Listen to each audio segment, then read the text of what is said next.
Bien, entonces el tema que nosotros tenemos es sobre la Ley General de Sociedades Comerciales y Empresas Individuales de Responsabilidad Limitada.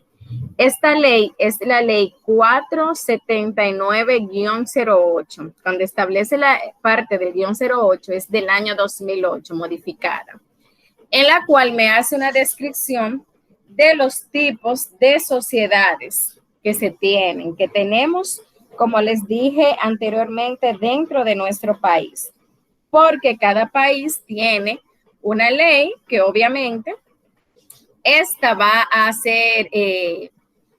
regirse según las leyes establecidas ahí para operar o para especificar o clasificar los tipos de sociedades que se tienen. Entonces, ¿qué es una sociedad comercial cuando hablamos? Porque tenemos que conocer los tipos de sociedades, los tipos de empresa, para así nosotros conocer su función y por qué se deriva de esa magnitud. Y tenemos que las sociedades comerciales, ¿verdad? Es cuando hay una unión de dos o más personas físicas o jurídicas. Y obviamente, están obligadas a aportar bienes con el objetivo de realizar algún tipo de acto comercial o van a explotar o se estará explotando alguna actividad comercial. Estas transacciones de comercio, esta explotación, ¿verdad?, comercial, va a llevar a cabo lo que son las ganancias que pueda producir una empresa. O también de una u otra manera pueden producir pérdidas, ¿verdad? Porque no solamente una empresa va a tener utilidades, puede pasar por un momento, una baja, donde puede soportar, ¿verdad?, una pérdida en ese momento. Entonces, a eso es que se describe, a eso es que llamamos sociedades comerciales. Entonces, también se conocen los siguientes tipos de sociedades en lo que es nuestra parte comercial, donde tenemos sociedades de nombre colectivo, sociedades en comandita simple, aquí lo estoy nombrando, luego vamos a ver cada una de ellas. Las sociedades en comandita por acciones, sociedades de responsabilidad limitada, y hay algún tipo de sociedades que son anónimas, con publicación tanto pública como privada. Entonces, comenzando a hacer la clasificación de los tipos de sociedades comerciales que nosotros tenemos, aquí están las sociedades anónimas. Dentro de las sociedades anónimas establece varios puntos. Entre ellos está que se forma entre dos o más personas y se compone exclusivamente de socios cuya responsabilidad se limita a sus aportes. Es decir, cuando ellos tienen responsabilidad dentro de la empresa, va a ser limitado al aporte del capital que esto hicieron, ¿verdad?, dentro de la empresa. Y ese capital va a estar dividido en acciones. Cada socio puede hacer su aporte de manera numerario o en naturaleza. Cuando se habla numerario es cuando tú aportas efectivo, líquido, dinero. En naturaleza, cuando tú aportas parte de la materia prima de la actividad principal de esa empresa. Por ejemplo, una empresa que produzca, que realice juego de mueble, de habitación, de comedor, ¿verdad que sí? Que su materia principal es la madera. El capital social puede ser tanto en efectivo líquido como también puede ser en naturaleza, tú llevando al inventario ese tipo de madera. También la sociedad posee personalidad jurídica, asimismo al igual que sus socios. La atribución del poder directivo, es decir, la parte directiva, se va a componer de consejo de directores, administradores. Déjenme aceptar esta compañera. Administradores, y esta van a tener una función o un periodo de 3 años. Y asimismo va a tener una función que va a ser tripartito, es decir, con un mínimo de 3 miembros. Esas son sociedades anónimas. De igual manera, tenemos sociedades anónimas simplificadas. Estas se forman con 2 o más personas y se compone de socios cuya responsabilidad, es decir, cuya responsabilidad que tenga ante la empresa, por las pérdidas se van a limitar sus aportes. Si la empresa tuvo pérdida, obviamente los aportes van a verse afectados, van a verse disminuyendo. También su capital social se encuentra dividido en acciones. Esto pueden también aportar en manera numerario o en naturaleza. Acabamos de explicar, numerario es la parte líquida del efectivo cuando ingresan como parte del capital social, o en naturaleza. Esto abarcaría la materia prima, ¿verdad?, del producto de la actividad principal que haga la empresa. Colocábamos que si yo tengo una empresa que hace juego de comedor, muebles, hace también juego de habitación, su principal materia prima sería la madera. Y eso es lo que me establece que yo puedo aportar en efectivo o en madera, que es mi inventario, mi materia prima principal.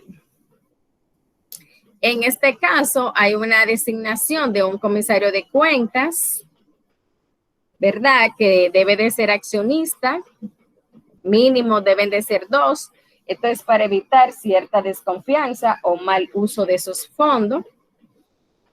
Y aquí es como nosotros anteriormente, hace unos años atrás, estábamos acostumbrados a verlo, que veíamos, por ejemplo, grupo José Tomás, ese que colocaban SAS, Sociedad Anónima Simplificada. Ya eso hace un tiempo ha dejado un poquito de subsistir, no quiere decir que no, ¿verdad? Pero esa es la denominación, por eso se le colocaba como una coletilla el nombre. El capital autorizado, es decir, su capital de inicio, debe de ser, como dice aquí, mínimo 3 millones de pesos. Y el suscrito y pagado, que es con el cual yo registro ante la DGI, debe de ser por lo menos el 10% de ese capital, de 3 millones, el 10%. Y esto se va a contemplar por estatutos que obviamente van a estar ligados a lo que es una estructura orgánica dentro de esa sociedad. Estas son las sociedades anónimas simplificadas. Un poquito parecido en algunas cosas a las sociedades anónimas solamente. Ya luego tenemos aquí, tenemos aquí la sociedad de responsabilidad limitada. Lo que estamos acostumbrados ahora mismo a ver, que es lo que nosotros vemos como SRL, Sociedad de Responsabilidad Limitada. Esta también se forma por 2 o más personas cuya responsabilidad se va a limitar los aportes. Si tú aportaste el 70% del capital social, tú sabes que tu responsabilidad es mayor a la mía, que fue un 30%. Si los dos aportamos la misma cantidad, los dos tenemos también la misma igualdad en cuanto a responsabilidad. El capital, de igual manera, se compone en cuotas sociales. Igual, cada aporte puede ser tanto numerario en naturaleza. Y esta sociedad posee una personalidad jurídica. Es decir, es una empresa, tiene una identificación como empresa. La atribución de representación va a otorgar lo que serían la parte de los gerentes o no gerentes. Siempre se entiende que muchas veces los inversionistas son directores o así mismo inversionistas y que hay un gerente para que éste pueda dirigir las actividades dentro de la empresa, la parte operacional y de finanzas.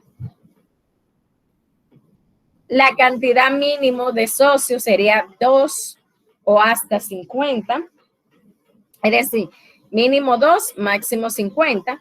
El capital social que te piden es 100,000, la parte mínima, y el valor mínimo en cuotas sociales es de 100 pesos.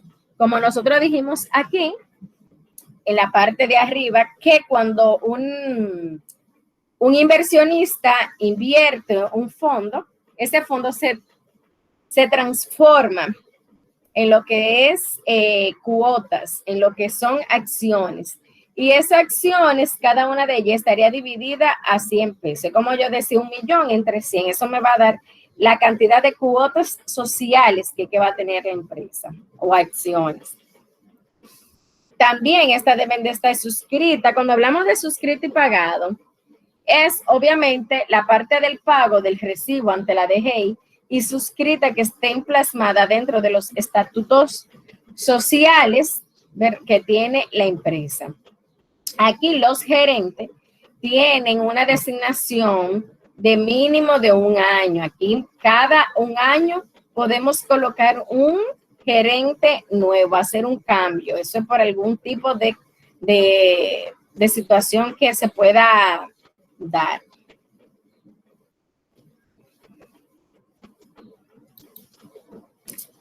También tenemos las sociedades en nombre colectivo. Aquí ya la parte social va a responder de manera subsidiada o limitada, lo que es la parte de la obligatoriedad ante la sociedad.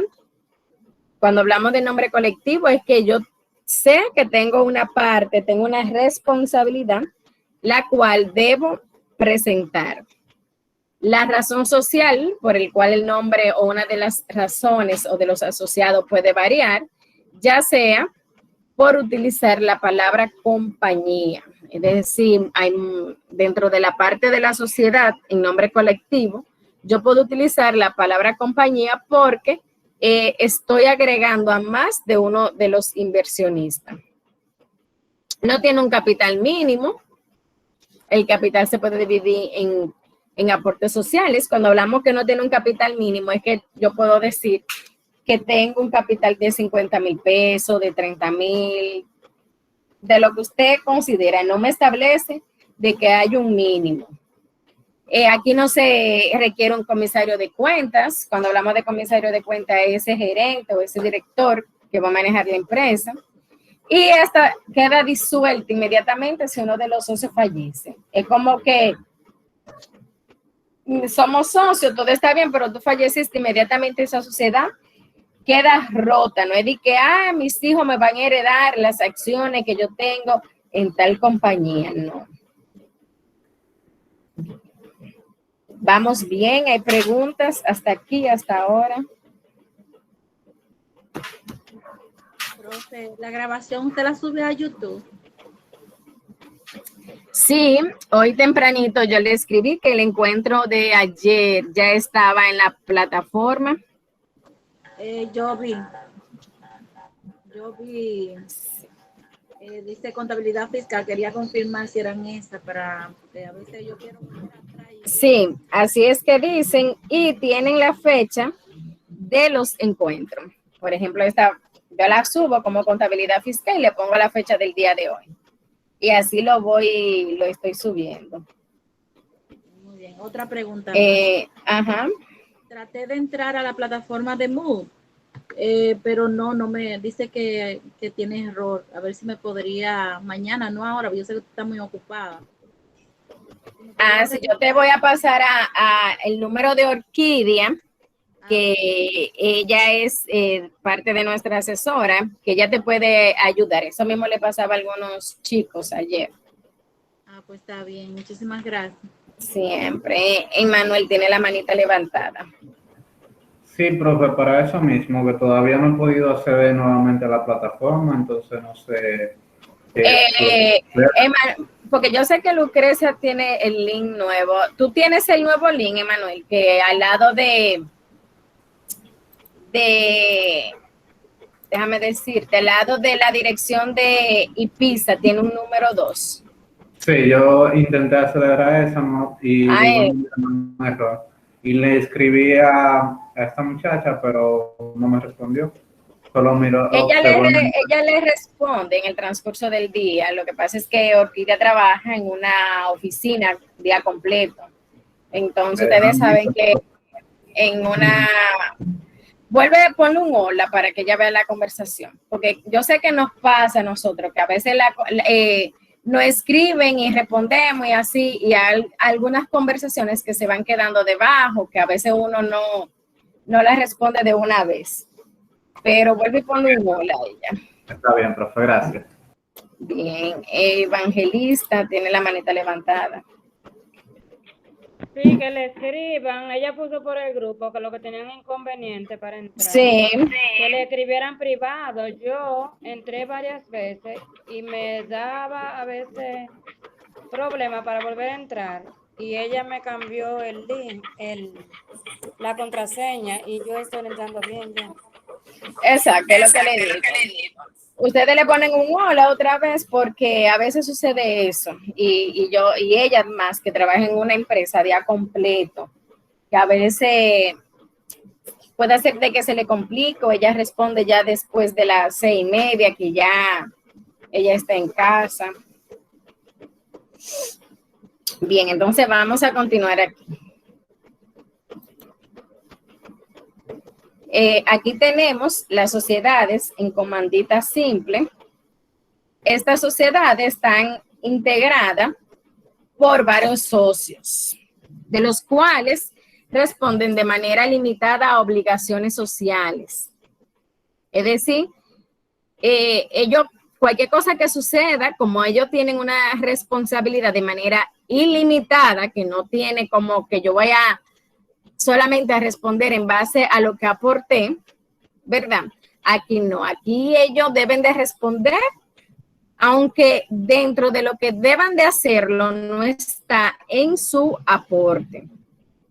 Y obviamente, estos solamente son obligados al pago de alguna de sus aportaciones. La razón social, es decir, el nombre con la coletilla que muchas veces aparece dentro de los que son comanditas simples, tienen en la parte de atrás una abreviatura, ¿verdad? De sociedad en comandita, de S en C. Cuando nosotros veamos un nombre, por así decirlo, Compañía Las Flores, S, punto en C, ya sabemos que es en comanditas simples. Esta de igual manera está administrado por gerentes, donde dentro de esos gerentes deben de ser socios de la compañía, y no se requiere un comisario de cuenta, es decir, una persona que sea directamente, que esté de esos socios que esté involucrado con la parte de las cuentas. Ahora mismo, en nuestro país, estos son los tipos de sociedades. Todo va a depender de lo que tú quieras generar en tu empresa. Pero las que se están llevando ahora son esta que hablamos aquí, Sociedad de Responsabilidad Limitada, SRL, y otra que vamos a ver un poquito más adelante, que es la EIRL. Esas son las que más lo están utilizando. Aparte, ¿verdad? Sin nombrar a las empresas de personas jurídicas, que ya sabemos que son aquellos profesionales de manera independiente. Aquí tenemos ahora sociedades en comandita por acciones. Esta era de una manera simple, estas son por acciones. Esta va a estar compuesta por 3 socios comanditarios, se le llamaría, y cada uno de estos socios, ¿verdad?, va a tener una responsabilidad solidaria con la empresa. No tiene un capital mínimo para comenzar a operar o para registrar, como algunas que te pedía mínimo 100,000 como capital suscrito y pagado. También va a tener una vigilancia por un consejo, deben de crear un consejo de vigilancia de lo que sucede, como si fuera una manera de auditoría o de supervisión dentro de la empresa.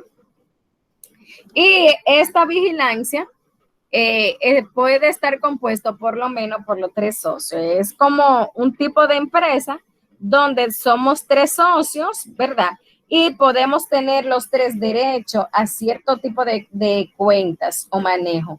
Esto es una manera para siempre estar atenta a ella, obviamente para evitar ciertas situaciones, responder ante cualquier llamado, normativa o algún proceso que tenga la empresa. Esta es la otra que yo le decía, que también de una u otra manera se utiliza bastante, al igual que la SRL. Esta empresa individual de responsabilidad limitada pertenece a una persona física. Es una entidad dotada de personalidad jurídica, obviamente. El aporte puede ser numerario en naturaleza. Hemos explicado que numerario es cuando yo ingreso dinero, ¿verdad? Un activo líquido. Y naturaleza es cuando yo ingreso la materia prima que sea la principal para la elaboración del producto o el comercio que tenga esa empresa.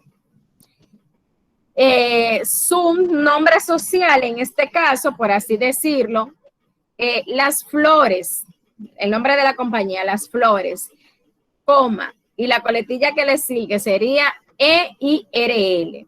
Eso identifica que esa compañía Las Flores tiene una personalidad jurídica, pero sería una empresa individual de responsabilidad limitada.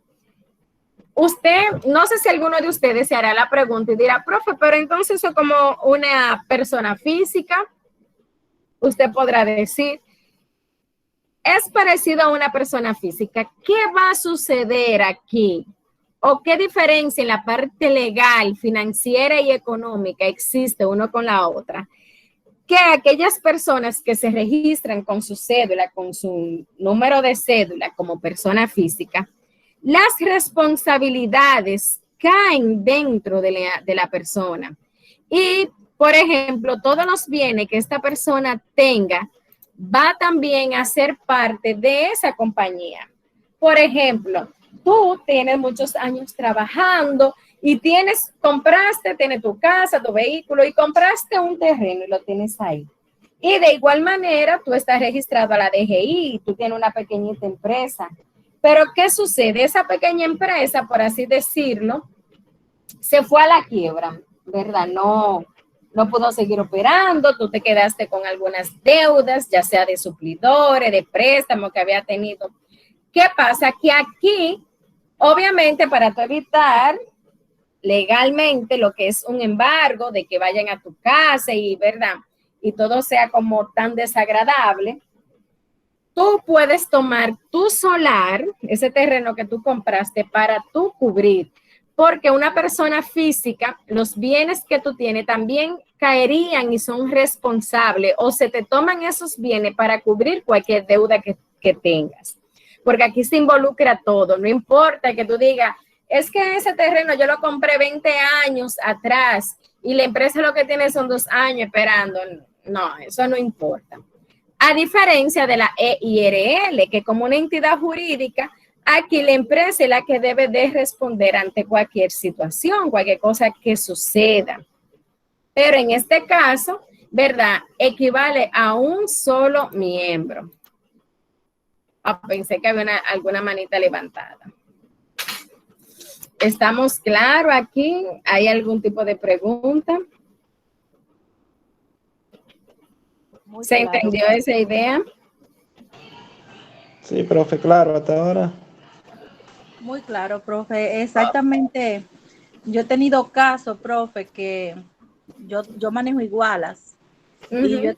Y yo he tenido casos que me piden en la consejería referente a eso. Es decir, que hay personas que han estado como persona física anteriormente en la DGI y ya van a comenzar a trabajar con un capital bastante elevado y van a tener empleados. Uh-huh. Entonces yo siempre les sugiero que se quiten como personas físicas y que constituyan como una EIRL o una SRL. Generalmente yo recomiendo la SRL.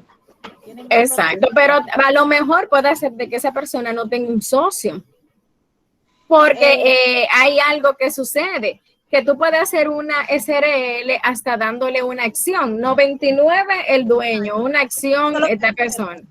Pero a veces buscamos una persona que se le dé una acción, uh-huh, menos del 20%, menos del 14%. Pero hay algunos que te pueden decir, bueno, sí, vamos a ponérselo al hermano, a la esposa, ¿verdad? Pero hay otros que son muy rotundos y te dicen que no, entonces se le puede dar esta opción del EIRL también. explicaba, exacto, yo le explico eso mismo que usted me acaba de enseñar, yo siempre se lo explico. Lo que pasa es que su nombre lo dice, responsabilidad limitada. Antes de llegar a tu patrimonio, a tus bienes personales, tiene que pasar un proceso muy grande y de mucho tiempo y que tú realmente... Exactamente, así mismo es. Porque aquí quien se hace cargo, quien tiene esa responsabilidad es la compañía, porque su nombre lo dice, es de manera jurídica. Sí, A diferencia... ¿Usted sabe cuál es la respuesta que ellos me dan? Ellos me dan la respuesta de los anticipos, que no quieren pagar anticipos. Entonces, sí. Sí, ellos siempre me dicen, no, porque la SRL pagan los anticipos. Entonces yo les digo, no te preocupes, eso se maneja. La EIRL no marca anticipo, pero la SRL sí. Exactamente, eso, hay muchas cositas, hay que ser bien detallista con el cliente, porque tenemos que ser conscientes en algo, no podemos en esa parte como vendarnos. Y es que obviamente el cliente no va a estar muy de acuerdo en pagar un impuesto, eso lo sabemos. El cliente no va a estar como sí, muy contento. Entonces, pero hay que serle claro.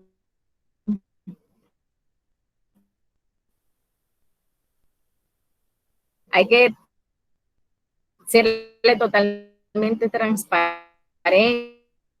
Mire que tú retienes un impuesto. Profe, se le está escuchando. Tú haces estas actividades, por eso es que debes de pagarlo. Hay que serle totalmente transparente con todos los puntos, explicarle los beneficios, las ventajas que tienen con cada una de registrar como persona física. Dígame. Se está entrecortando, profe. ¿Sí? Que no se escucha bien. ¿Me escuchan? Y ahora, ¿me escuchan bien? Sí, ahí está mejor. ¿Me escuchan ahora mejor? Ahora sí. Sí, profe. Ok. Entonces les decía que cuando un cliente se nos acerca y nos dice, mira, yo quiero registrarme porque tengo una pequeña compañía, una pequeña actividad, ¿verdad? O algo. Lo ideal es nosotros hacerle varias preguntas y cuestionarlo, indagarlo, preguntarle sobre la actividad comercial, qué la hace, cuáles serían sus gastos, cómo es su materia prima, todo eso. Es como llenar un formulario para usted darle la mejor opción, ya sea como una persona física, ya sea como una SRL, ya sea también como una EIRL, que son las más utilizadas ahora mismo. Siempre es bueno hacer eso, indagarlo, preguntarle para poder dar la mejor opción, explicarle cada una de las ventajas que tiene cada una de estas empresas o de estos registros.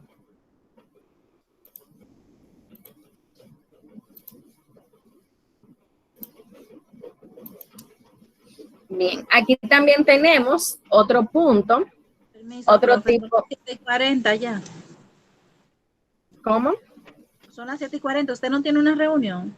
Sí, voy a terminar ya, el último slide para así terminar. Entonces, chicos, les decía, tenemos aquí las sociedades extranjeras, que son inversionistas extranjeros, obviamente, que vienen aquí a la República Dominicana a colocar sucursales como se entiende. Esto lo utilizan mucho las empresas, principalmente como zona franca. Muchas de las zonas francas que nosotros tenemos aquí en el país, muchas veces no son dominicanas. Son empresas extranjeras que colocan una sucursal aquí porque la mano de obra, el costo de la mano de obra es mucho más económica.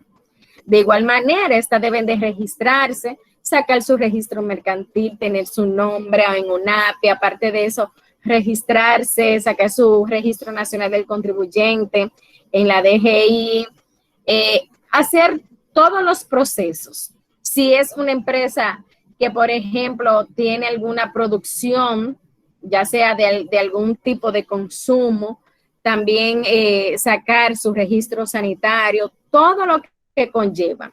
Y de igual manera, como ellos van a generar utilidades o beneficios dentro del país, tienen que hacer el pago de sus impuestos. Tienen también que llevarse o regirse a través de la ley 479-08 de tipos de sociedades comerciales. Obviamente, tienen que establecerse, sí estarían marcadas de que son sociedad extranjera. Ustedes, ya nosotros conocemos de que esas personas extranjeras también le piden ciertas documentaciones, ciertas legalidades, que todo eso está registrado dentro de sus requerimientos, pero tienen que estar al día y regirse por la ley de sociedad comercial, por las normas tributarias que estén vigentes ante su tratamiento fiscal, los registros sanitarios, mercantiles, que también tienen que sacar o necesitan para comenzar a operar. Esas son las sociedades extranjeras. Bien, entonces esos eran unos puntos que nos faltaban nosotros mencionar dentro de los tipos de sociedades que tenemos en nuestro país, obviamente, porque nosotros estamos hablando de empresas, que persona física, que jurídica, pero tenemos que saber cómo estas empresas se constituyen, cómo están formadas. Mercedes tiene la manita levantada. Sí, profe, para preguntarle la evaluación de mañana, ¿de cuáles temas, cuáles temas vas a abarcar? La evaluación de mañana va a estar compuesto del tema sobre las generalidades, ¿verdad? La parte de las facultades que estábamos hablando. También ahí vamos a tener los comprobantes fiscales y sobre el Registro Nacional del Contribuyente. Serían esos tres temas. Ese documento, ese material, ustedes lo tienen ya en la plataforma dentro de una carpetita que yo le abrí que se llama Recursos de Aprendizaje. Le voy a mostrar.